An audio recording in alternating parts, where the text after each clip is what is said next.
Syekh mengatakan selawat ya artinya Rasulullah sangat senang kalau kita ya membaca salat islahul ummah. Kenapa? Karena bukan beliau saja yang didoakan, tapi umatnya yang doakan. Allahumma ya Allah aslih umat Muhammad SAW, perbaiki umat Nabi Muhammad SAW. Apanya yang diperbaiki? Perbaiki pola pikirnya, perbaiki tutur katanya, perbaiki perbuatannya, perbaiki ekonominya, perbaiki pendidikannya. Pokoknya semua keadaannya diperbaiki. Wa aslih umat Muhammad SAW. Wa farrij an ummati Muhammad SAW. Pokoknya longgarkan semua kesusahan kesulitan umat Nabi Muhammad SAW. Masya Allah, kalau ada orang-orang diberikan kesulitan-kesulitan, kita doakan supaya kesulitannya dihilangkan. Itu sholat islahul ummah itu. Warham umat Muhammad SAW.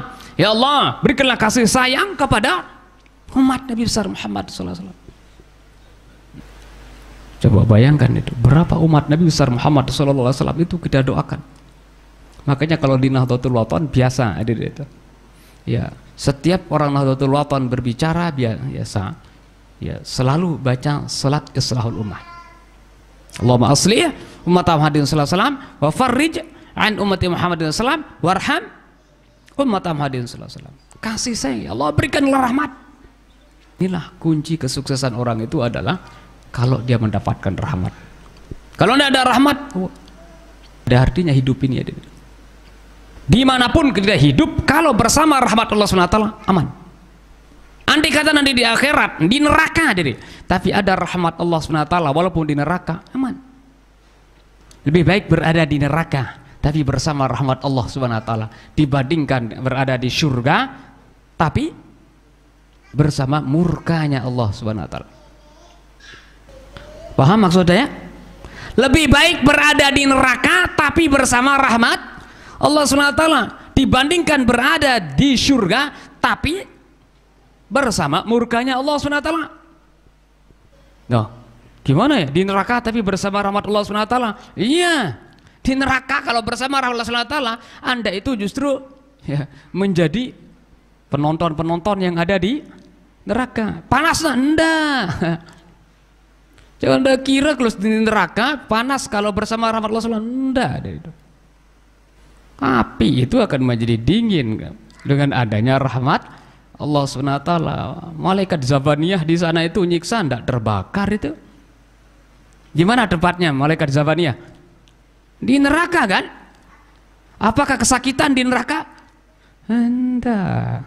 Kenapa? Adanya rahmat Allah Subhanahu Wa Taala. Di surga terus tapi dibenci Allah Subhanahu Wa Taala. Ngapain ada itu? Anda berada di istana, tapi Anda di istana menjadi orang yang dibenci. Enak enggak? Ya tabarakallah. Walaupun tempatnya indah, mewah tempatnya, tapi kita dibenci Allah. Pak dikasih makan dia. Pesan lombok, ya lelak ya dia.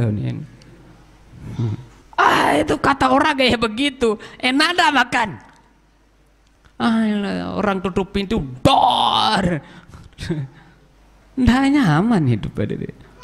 Padahal di tempat yang mewah, surga, tapi bersama murka, marahnya pemiliknya, marahnya Allah Subhanahu Wa Taala.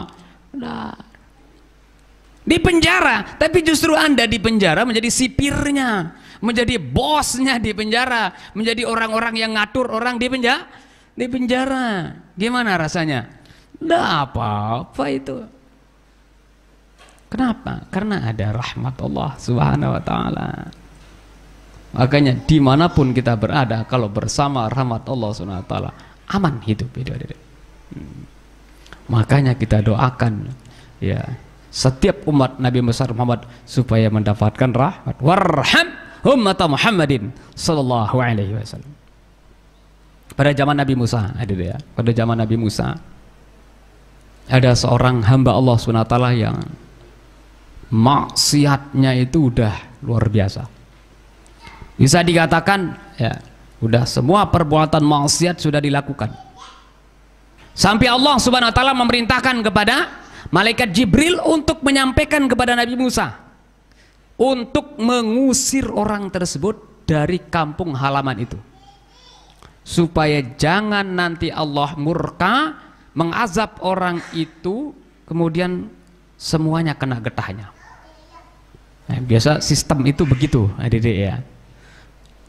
Makanya Allah berfirman, wattaqu fitnatan la tusibanna allazina zalamu minkum khassah wa'lamu anna Allaha syadidul iqab. Takutlah kalian, peliharalah diri kalian terhadap namanya fitnah, ujian, bencana dari Allah SWT.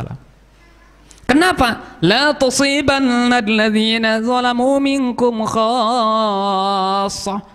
Nah, azabnya Allah, murka Allah dari itu, bencana yang ditimpakan oleh Allah itu bukan khusus menimpa orang-orang yang zalim. Itulah sebabnya pentingnya namanya amar ma'ruf nahi mungkar, memerintahkan untuk melakukan yang baik, melarang orang yang mungkar. Sebab kalau kita biarkan kemungkaran itu merajalela, nanti Allah itu murka, yang kiai juga kena, yang ustadz juga yang kena, yang soleh juga kena, yang tolek juga kena. Itu masalahnya. Wajibnya atau fardu kifayah namanya amar ma'ruf nahi mungkar itu. Istilah bahasa Indonesianya jadi apa katanya? Satu makan nangka, semua kena getahnya. Ini yang kena getahnya. Kalau nangkanya dikasih sama orang kan masih mendingan. Ini getahnya.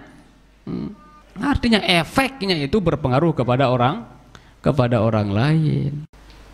Nah, makanya tadi Allah mengutus kepada malaikat Jibril untuk menyampaikan kepada Nabi Musa supaya dikeluarkan orang itu dari kampung halaman itu, supaya jangan nanti azab itu kena kepada orang-orang yang ada di kampung itu gara-gara perbuatannya.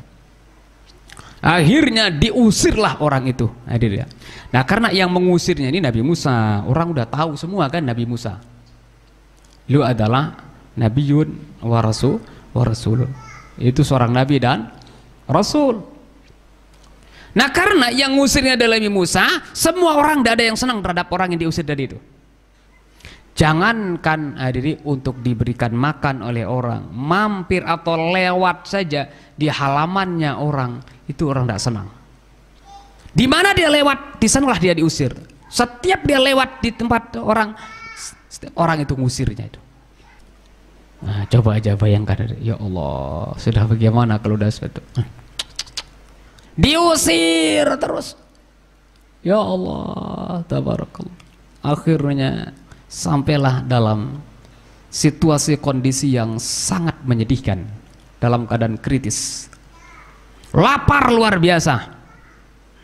Minum tidak pernah, makan tidak pernah. Boro-boro mau dikasih makan, mau dikasih minum, mampir aja itu ndak dikasih.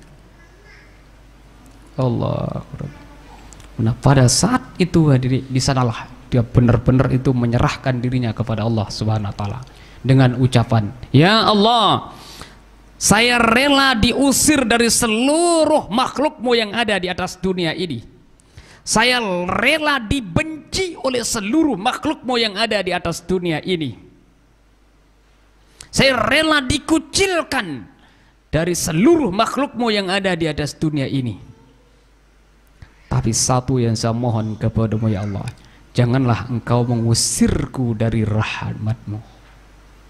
Hanya itu kata-katanya. Setelah itu tidak lama mati. Inna lillahi wa inna ilaihi raji'un. Yang terjadi apa diri?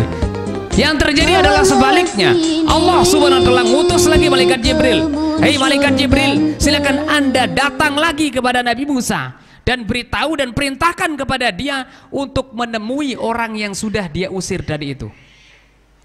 Perlu diketahui, orang yang sudah diusir dari itu adalah sudah diampuni dosanya oleh Allah Subhanahu wa taala gara-gara kepasrahannya kepada Allah SWT dengan ucapan, "Ya Allah, saya rela diusir dari seluruh makhlukmu, saya rela dibenci oleh siapapun dan apapun di atas dunia ini, tapi saya mohon kepadamu satu, yaitu jangan engkau mengusir aku dari rahmatmu." itulah yang menyebabkan dia diampuni oleh Allah Subhanahu wa taala. Artinya hadirin, kunci kesuksesan, kemuliaan itu adalah rahmat Allah Subhanahu wa taala. Nah, inilah yang kita doakan dalam salat islahul ummah. Allahumma aslih ummata Muhammadin sallallahu alaihi wasallam wa farrij an ummata Muhammadin sallallahu alaihi wasallam warham ummata Muhammadin sallallahu alaihi wasallam. Ada yang menambahnya dengan waghfir li ummati Muhammadin sallallahu alaihi wasallam. Waghfir, dan ampunilah semua umat Nabi besar Muhammad sallallahu alaihi wasallam. Nah, rupanya ini ditambah mungkin untuk melengkapi seperti ada yang seperti yang terdapat dalam Al-Qur'an. Rabbana zalamna anfusana wa illam taghfir lana wa tarhamna lanakunanna minal khasirin. Nah, kedua-duanya jadi ya. Kalau engkau tidak mengampuni dan memberikan rahmat, niscaya kami termasuk orang-orang yang rugi. Makanya ada yang menambahnya waghfir li ummati Muhammadin sallallahu alaihi wasallam. Masya Allah, tabarakallah. Nah, kemudian setelah itu Maulana Syekh nutupnya dengan wansyur wahfaz wa ayyid nahdhatal watan fil alamin bihaqqi sayyidina Muhammadin sallallahu alaihi wasallam.